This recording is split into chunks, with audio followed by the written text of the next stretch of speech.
against de Gaulle. More on that later. In Laos, the government's army suffered its worst defeat of the Civil War, evacuating its last stronghold in north-central Laos. Now the communists may want to begin the ceasefire talks. And I believe that in the 1960s, the United States can once again capture the imagination of the world. Chicago, the Windy City, is both windy and snowy in the wake of a storm which leaves more than half a foot. Temperatures drop to 0 during the storm. San Francisco gets the heaviest snow in 30 years. Children, many of whom have never seen snow before, are more spellbound than snowbound, but they soon learn what to do with the stuff.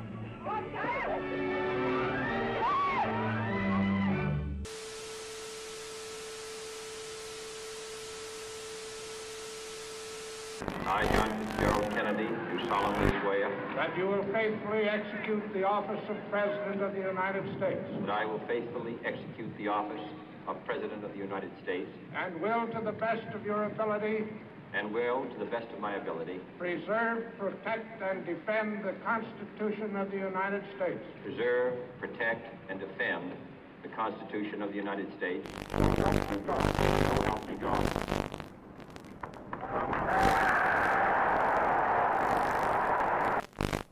And so, my fellow Americans, ask not what your country can do for you, ask what you can do for your country.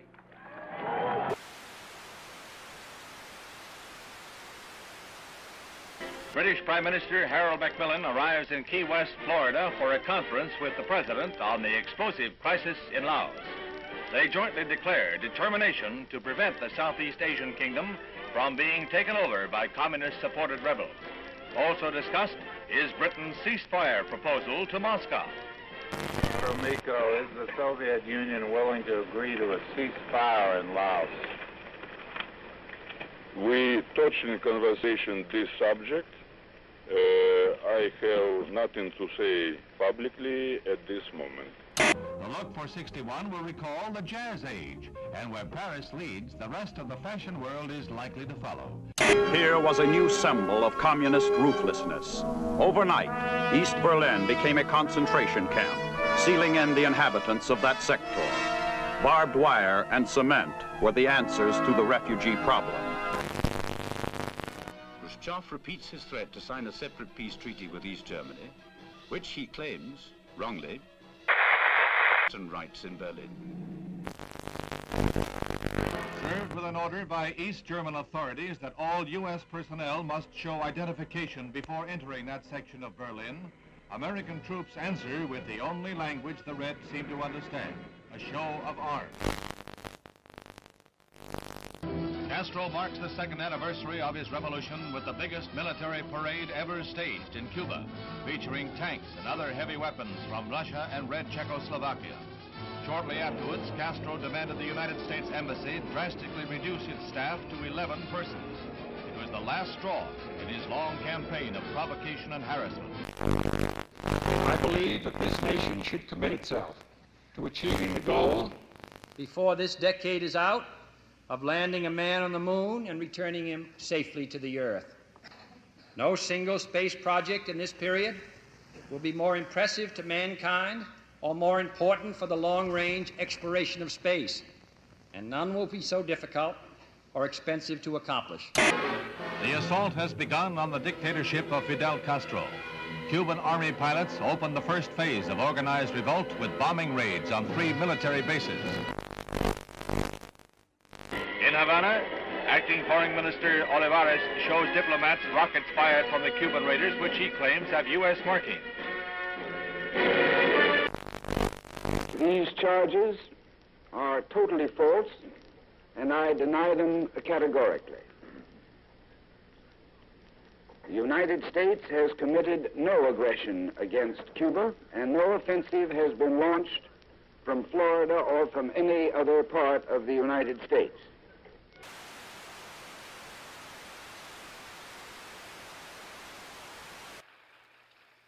Es un honor para mí el estar hoy entre un grupo de los hombres más valientes del mundo.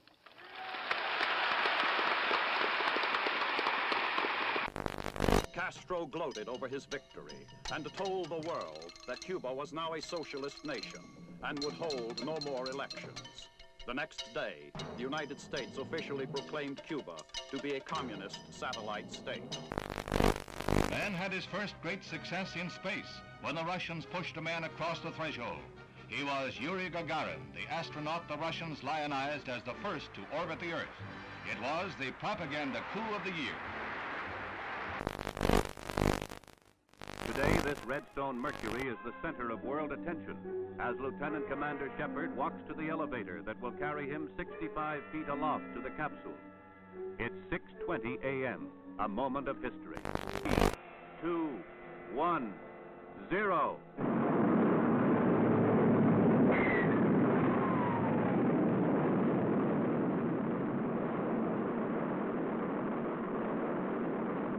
It performs perfectly as it lifts the funnel-shaped capsule gracefully along. 115 miles up, he went 300 miles downrange, right on target, and was picked up by waiting helicopters.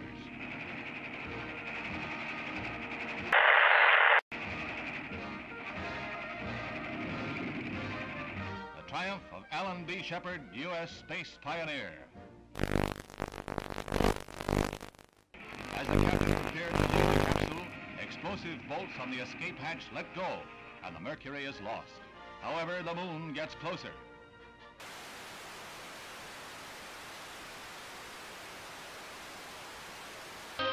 Albany, Georgia. A Negro fight against segregation is led by the Reverend Martin Luther King.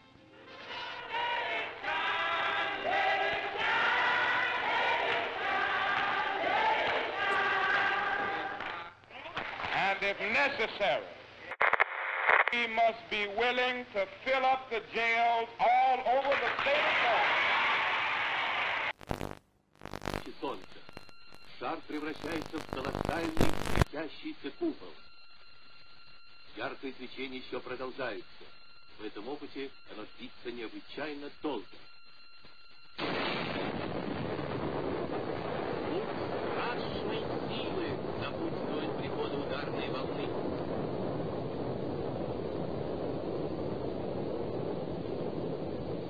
Just why the Soviet Union would wish to detonate a 50 megaton explosion, something about which we can all speculate. At Oxford, integration at the University of Mississippi becomes a one-man crusade. When Air Force veteran James Meredith tries to register, the police lines are drawn, U.S. Marshals blocked. When university officials are cited for contempt of federal court, Governor Ross Barnett persecutes the Negro applicant. Meredith goes away, and the federal government ponders its next move. The forces increase tenfold and more. It is not enough to avert a night of rioting, leaving 2 dead and the campus the shambles of a battlefield.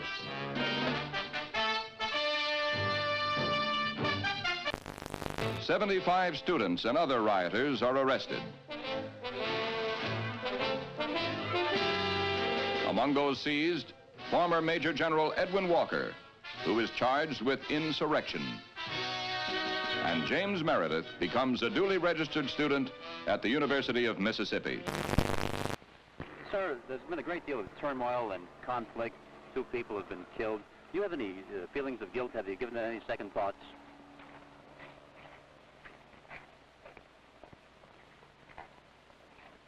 I'm very sorry that anyone had to get hurt or killed. But of course, I think that's an unfair question to me. I don't believe any of you believe that I had anything to do with that. President Kasavubu is given a Leopold on his return from a conference of Congolese leaders in Madagascar, at which it was agreed to convert the republic into a loose confederation. The streets are jammed for a parade in celebration of the decision. But red opposition to the plan is heated, and the pro-Soviet Antoine Gizenga, Lumumba's political heir, still controls key areas and sizable armed forces. The Congo's problems are far from over. Vienna was a neutral arena for a sparring match between 2 worlds. The men who hold the power to write tomorrow's history met, smiled, and resolved no problems. The dictator and the President, the East and the West. St. James Church in the Hudson River hamlet of Hyde Park is the scene of last rites for the First Lady of the World, Eleanor Roosevelt. President Kennedy heads the list of distinguished world leaders who pay last tribute to the extraordinary and beloved woman who is remembered as a humanitarian and one who loved her fellow man. There is no strife, no prejudice, no national conflict in outer space as yet.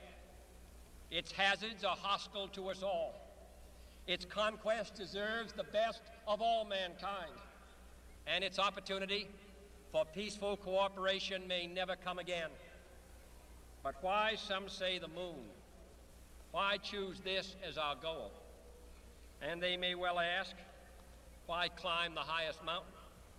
Why, 35 years ago, fly the Atlantic? Why does Rice play Texas? We choose to go to the moon. We choose to go to the moon.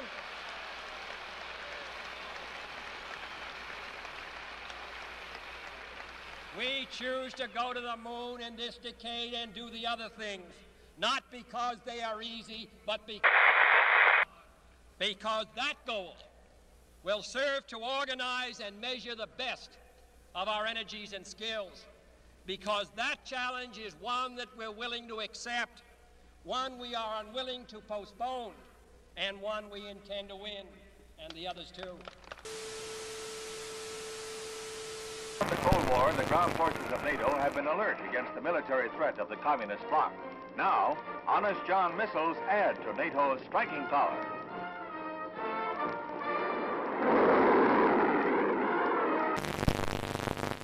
President Kennedy begins a tour of 4 space installations at Huntsville, Alabama, where he is greeted by Dr. Wernher von Braun, space pioneer and director of this research and development center.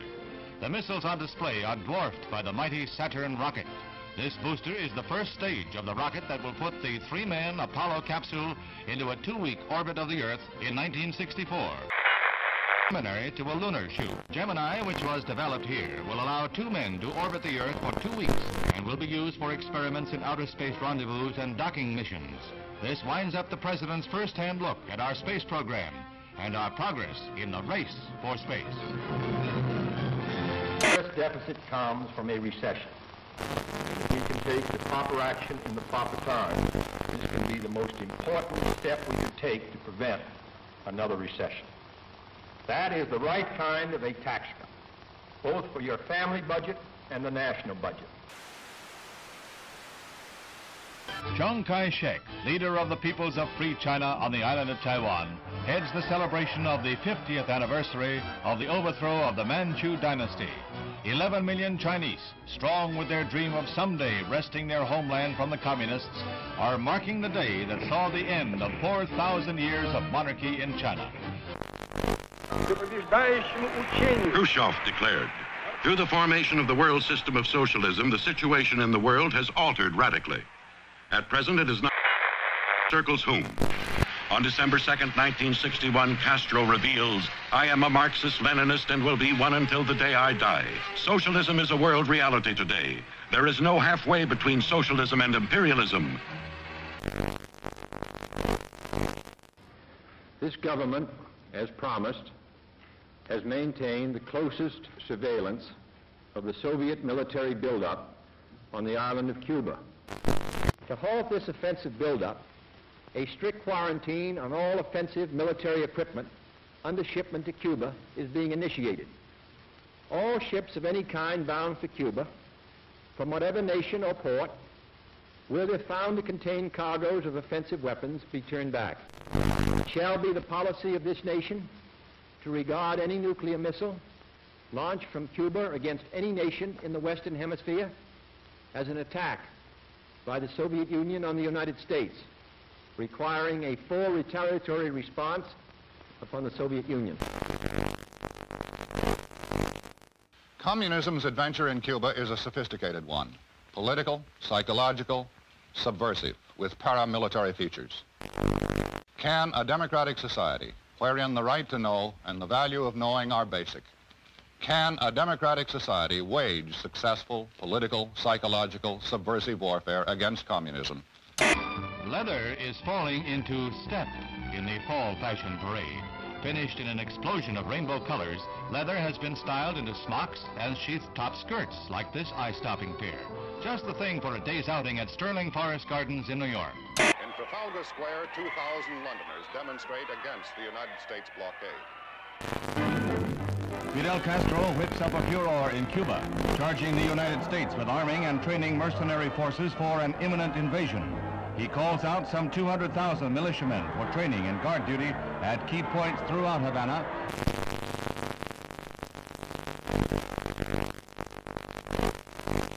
Khrushchev happily receives a gift of the Cuban flag as he lines up with a solid endorsement for the home-brewed anti-Americanism of Fidel Castro, the Soviet sole Western Hemisphere ally.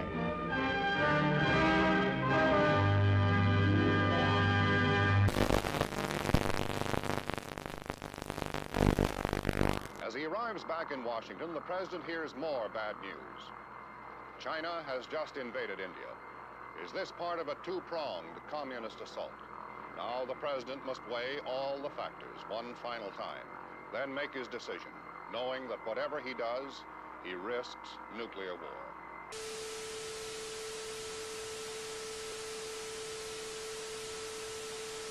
Meanwhile, the United States continues to reinforce its Cuban base at Guantanamo Bay, the naval depot that Castro wants the U.S. to give up. These Marines have been assigned the job of protecting the base against any Cuban threats that might arise during the present crisis. Mr. President, I am submitting today a resolution to the Security Council designed to find a way out of this calamitous situation. This resolution calls, as an interim measure under Article 40 of the Charter, for the immediate dismantling and withdrawal from Cuba of all missile and other offensive weapons. The inauguration of Abraham Lincoln as the 16th President of the United States is reenacted in the nation's capital 100 years after the event. There's a crowd larger than the original President this day, double the 10,000 of 1861. And the bright balmy day is in marked contrast to the gloomy overcast of a century ago. Scenes familiar from history books and movies come to life at the Capitol as Mr. Lincoln arrives. He is portrayed. The following is the letter which has just been dispatched from the President to Chairman Khrushchev. I think that you and I, with our heavy responsibilities for the maintenance of peace, were aware that developments were approaching a point where events could have become unmanageable. So I welcome this message and consider it an important contribution to peace. It urgently recommends that the United States and the Soviet Union confer promptly on measures to remove the existing threat to the security of the Western Hemisphere and the peace of the world, and to report thereon to the Security Council. Earlier today, Secretary of Defense Robert McNamara announced that yesterday's photographic surveillance of Cuba indicated that the bases were being dismantled.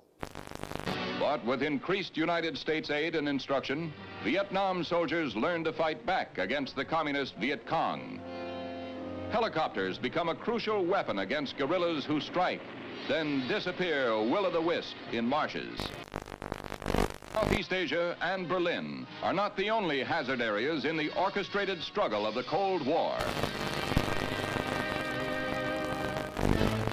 There is Cuba, from which Bay of Pigs invaders hobble back when their ransom is paid. The President visits the big missile center at Vandenberg Air Force Base. He becomes the nation's first president to see an intercontinental ballistic missile fired when an Atlas D blasts off its pad to roar down the Pacific Missile Range in a perfect launch.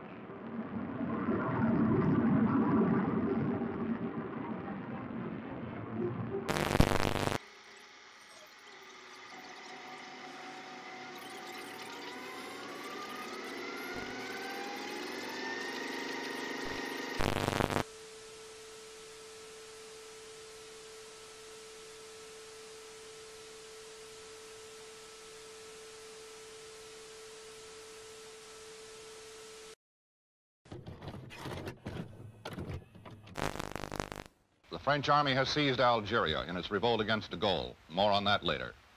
In Laos, the government's army suffered its worst defeat of the Civil War, evacuating its last stronghold in north-central Laos. Now the communists may want to begin the ceasefire talks.